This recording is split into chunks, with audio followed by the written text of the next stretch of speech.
তো অনেক তো ঘুরলাম এদিক ওদিক, তো এবার ঘুরবো আমি নাসিক। প্রায় হাওড়া থেকে 1778 কিলোমিটার অতিক্রম করে এখন আমরা এসে দাঁড়িয়েছি নাসিক রোড জংশনে। তো ওইখানে ট্রেনের স্টপেজ ছিল 5 মিনিট, 5 মিনিট সরি 2 মিনিট। তো ট্রেন আমাদের অলরেডি ছেড়ে দিয়েছে, আর আমাদের অলরেডি 2 ঘন্টা লেট করে ট্রেন এখানে এসেছে। এই একমাত্র জায়গা যেখানে কিনা ভারতবর্ষের নাগপুরে ডায়মন্ড ক্রসিং দেখতে পাওয়া যায়। 1 নম্বর থেকে হয়ে বাইরে এসে এখন দাঁড়িয়ে আছি। এখান থেকে গাড়ি যা শেয়ার জানলাম, তোমার অটো পড়বে এক একজনের ভাড়া 150 টাকা। এখান থেকে তোমার গজানন আশ্রম যেতে 40 কিলোমিটার যেতে লাগবে, সে এক একজনের ভাড়া নেবে 150 টাকা শেয়ারে। আর যদি পুরো গাড়ি বুক করে যাও তাহলে পড়বে 800 টাকা। আর যদি বাসে যাও, বাস সার্ভিস চালু হচ্ছে ভোর 4:30টার পর থেকে।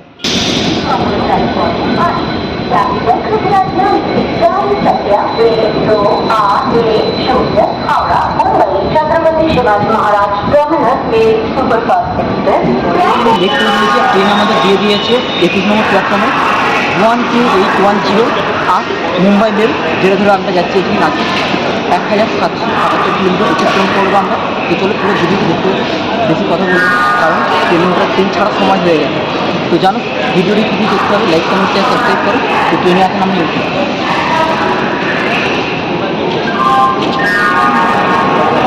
ওই দিকে ওটোর দিকে ওট ওট চ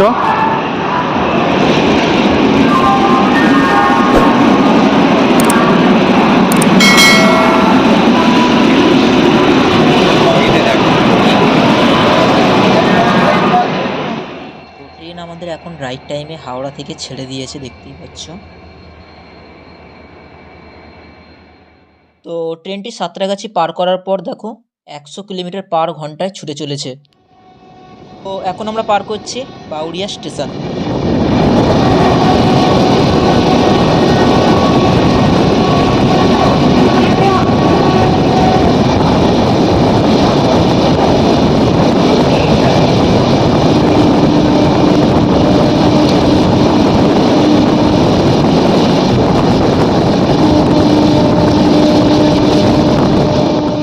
তো এখন আমরা হাওড়া থেকে 114 কিলোমিটার অতিক্রম করে প্রথম স্টপেজ দিল খড়গপুর জংশনে। আর এই রেল স্টেশনকে ভারতবর্ষের দ্বিতীয় লম্বা প্ল্যাটফর্ম বলে।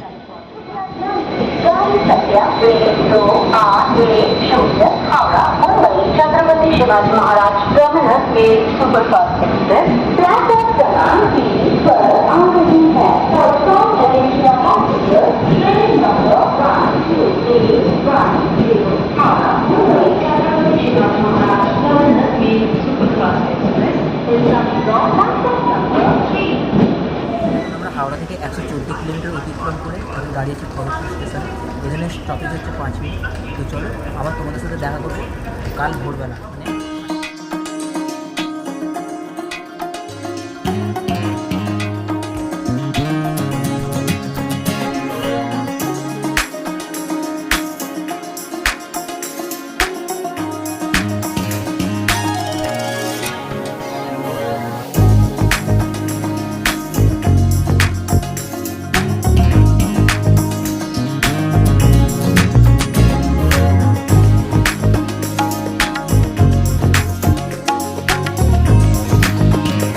আমরা হাওড়া থেকে 717 কিলোমিটার অতিক্রম করে এখন আমরা দাঁড়িয়ে আছি বিলাস জংশন। তো ট্রেন আমাদের অলরেডি 2.5 ঘন্টা লেট। তো চলো অনেক ট্রেন আমাদের অনেক দেরিতে লেটে চলছে। কিন্তু তোমাদেরকে না যে ডায়মন্ড ক্রসিং আছে, সেই ডায়মন্ড ক্রসিং জায়গাটা দেখাবো।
আমরা দেখতে চলেছি ডায়মন্ড ক্রসিং, যা কিনা ভারতবর্ষের এই একটি জায়গাতেই আছে।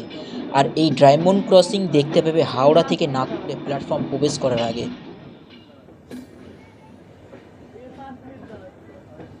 এই হলো ডায়মন্ড ক্রসিং, আর আমরা এখন প্রবেশ করছি নাগপুর স্টেশনের দিকে।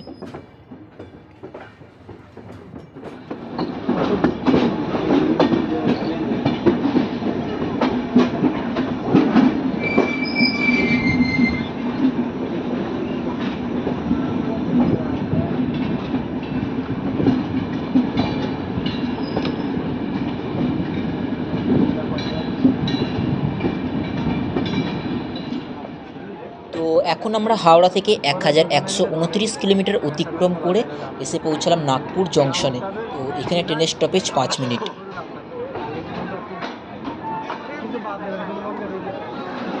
তো এখন আমরা হাওড়া থেকে 1129 কিলোমিটার অতিক্রম করে এসে দাঁড়িয়েছি নাগপুর স্টেশন।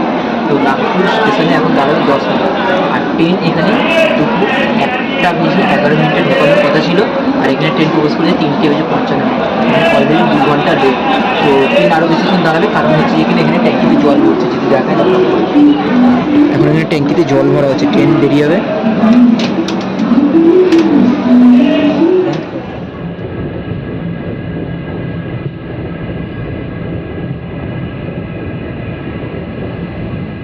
প্রায় হাওড়া থেকে 1778 কিলোমিটার অতিক্রম করে এখন আমরা এসে দাঁড়িয়েছি নাসিক রোড জংশনে।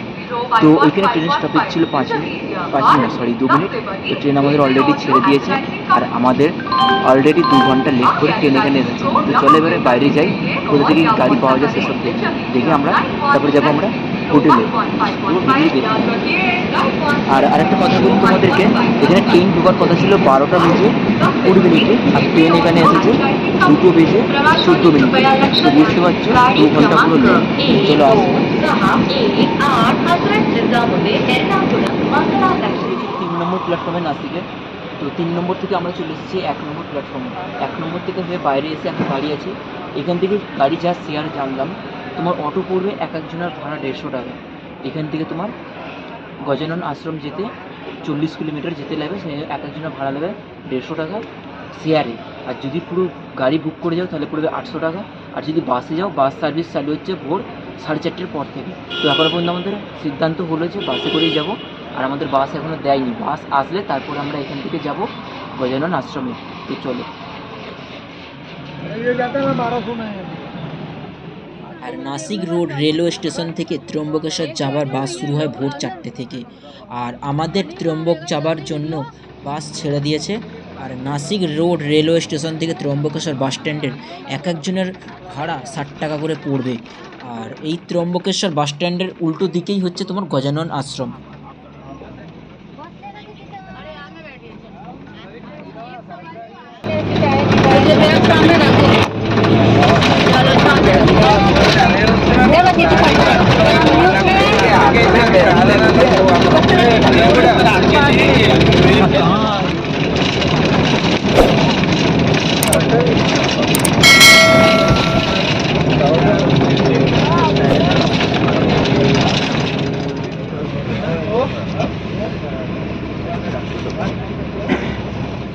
তো আমরা নাসিক স্টেশন থেকে এই বাসে করে আসলাম। আমাদের বাস ভাড়া পড়লো এক একজনের 60 টাকা করে। তো এখন আমরা এই দিক থেকে হয়ে সোজা দিকে